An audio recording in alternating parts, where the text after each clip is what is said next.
Hey, what's up YouTube? Lightsaber Samurai here, back again for another video, and this time I wanted to take a look at a bunch of games that came out 10 years ago this year. And looking at these games, there's a lot of things as I get older that make me feel old as it is, and when it comes to these games, like, I feel like a lot of these just came out yesterday. So without further ado, let's talk about it.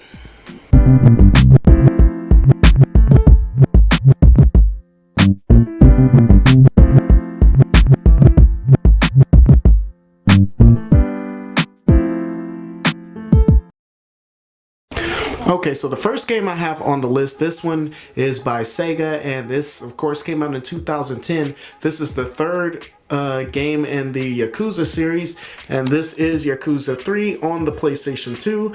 Now in this, it's another brawler. You play as Kaz, and he and his adopted daughter have decided to move away from Tokyo to kind of put their lives behind them after the events of Yakuza 1 and 2. They have settled in Okinawa in this little orphanage, and they're taking care of a bunch of kids, but it doesn't take long for their shady past to catch up with them, and to save the orphanage and the new, friends and children that he is taking care of. He has to step back into that world once again. And this game it's a blast. It's a brawler at heart, and if you play the Yakuza games, it puts you in Tokyo's red light district, and you'll go through a story of intrigue, play some mini games, beat up a bunch of thugs, and sing some karaoke along the way. A very fun game. I haven't gotten too far into this one, and so most of the footage you're seeing is kind of bouncing around all over the place, but I tried to get some footage of the side missions and the side things that you can do in the game, because it's very much, in my opinion, reminds me of like a Japanese version of Shenmue. You walk around the city taking missions from people, some of them major NPCs, and some of them not so much, just people you might meet on the street. And it's a fun game just to fool around in and just walk around. So that's the first game on my list. If you see this one is starting, it was shooting up in price for a while, but it's starting to come back down, as you can get this as a remaster on the PS4. So if you see this one, definitely pick it up, add it to the collection. Okay, staying with the PS3, and this one is one of my favorite games. I've been playing this one a lot lately, going back and messing with this one. This is from the mighty Platinum Games, and it's one of my favorite games that they've ever released. This is Vanquish on the PlayStation 3. I've covered this game before, years and years ago, about the time when I first started my YouTube channel, and this is one of the first games I covered on my channel, and it is a third-person shooter game with a bunch of crazy twists. Just the locomotion that you can get in this game, from zipping around and skidding on the surface of the floor, fantastic. Gives you a cool sense of speed. You can slow down time while you're skidding across to dispatch enemies in a number of stylish ways. This game is a whole lot of fun and definitely worth the pickup. Even today, this game is going for about $10. I heard it was in a remastered version. It was packed in with Bayonetta, and they're going to re-release it on current gen systems, and that would be dope. I think that would give a lot more people a chance to play this game. Even on PlayStation 3, the graphics look nice. They're nice and clean. The frame rate is blistering fast. I didn't notice much hiccup unless it came to fighting some of the larger bosses who had like multiple missile attacks and stuff. It's just those large scale grandiose attacks, but the battles in this are fast and frenetic.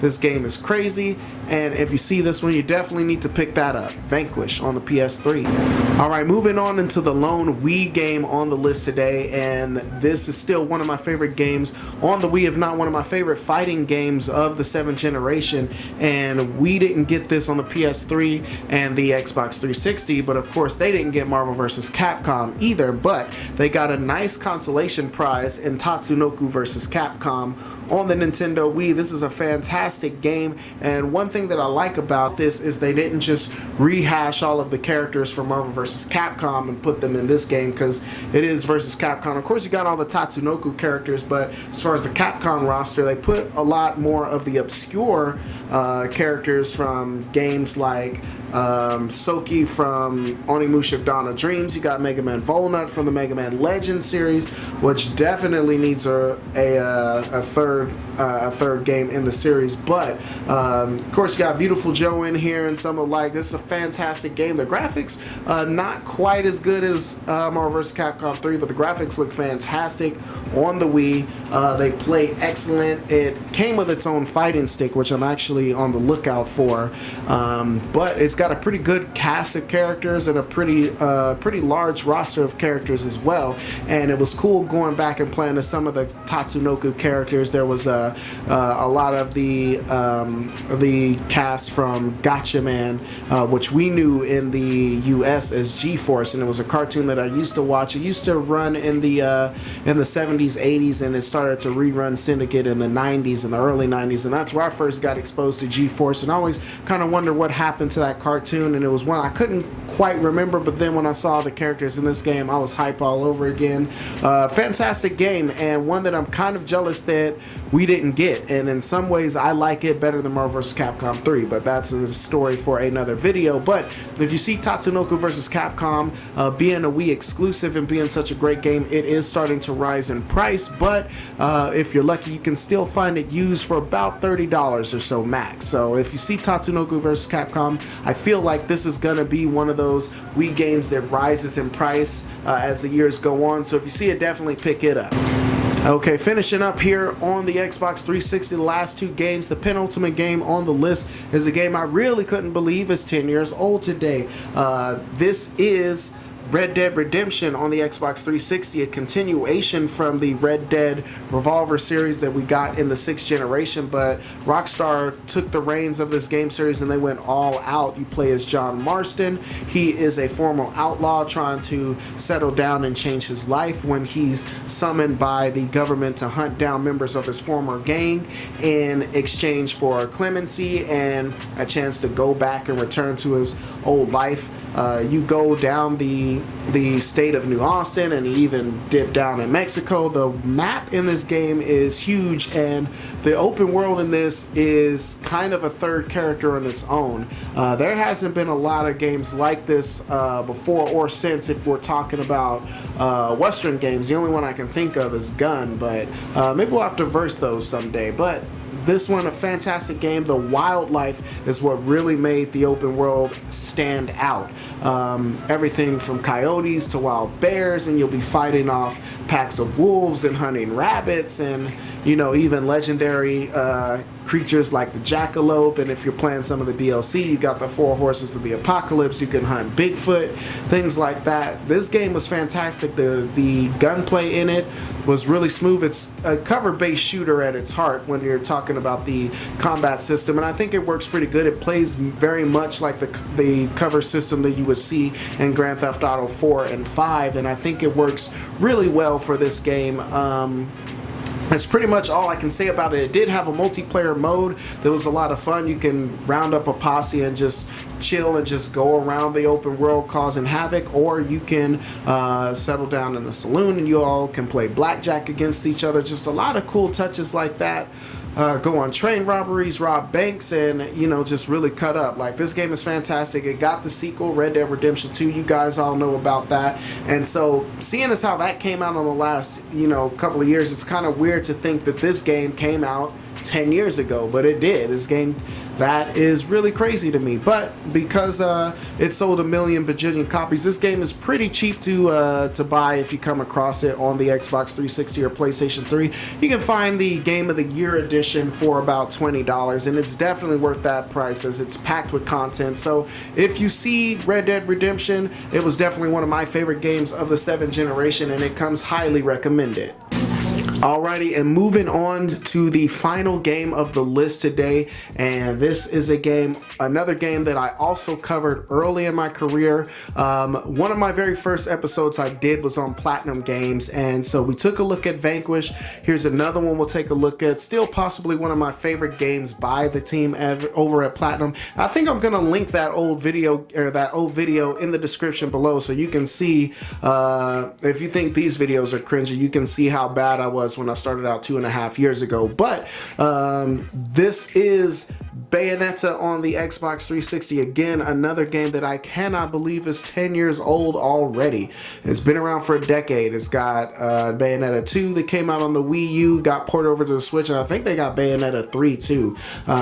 Because I don't have a Switch, I haven't really been keeping up with that. But you play as the Umber Witch Bayonetta in this. She's going on a mission to collect a artifact known as the Eyes of the World. So she's gonna slay a bunch of demons and angels in the process, which is something I said back then when I reviewed this game. I thought that was a pretty cool twist on it, that not only is she hunting the demons of hell, but she's also taking out the angels of heaven while she's at it. Like, she just doesn't give a care. Like, everybody can get it in her mind, which is fantastic. So despite the fact that she's 100% human, she is a witch and has a host of magical powers, but it's crazy to think that she's just a regular person, even though she's really not a regular. She's like 7 feet tall and 200 pounds, and she's, like I said, she can summon a bunch of demons of her own and use a plethora of weapons. The combat system in this is still one of the best combat systems ever created.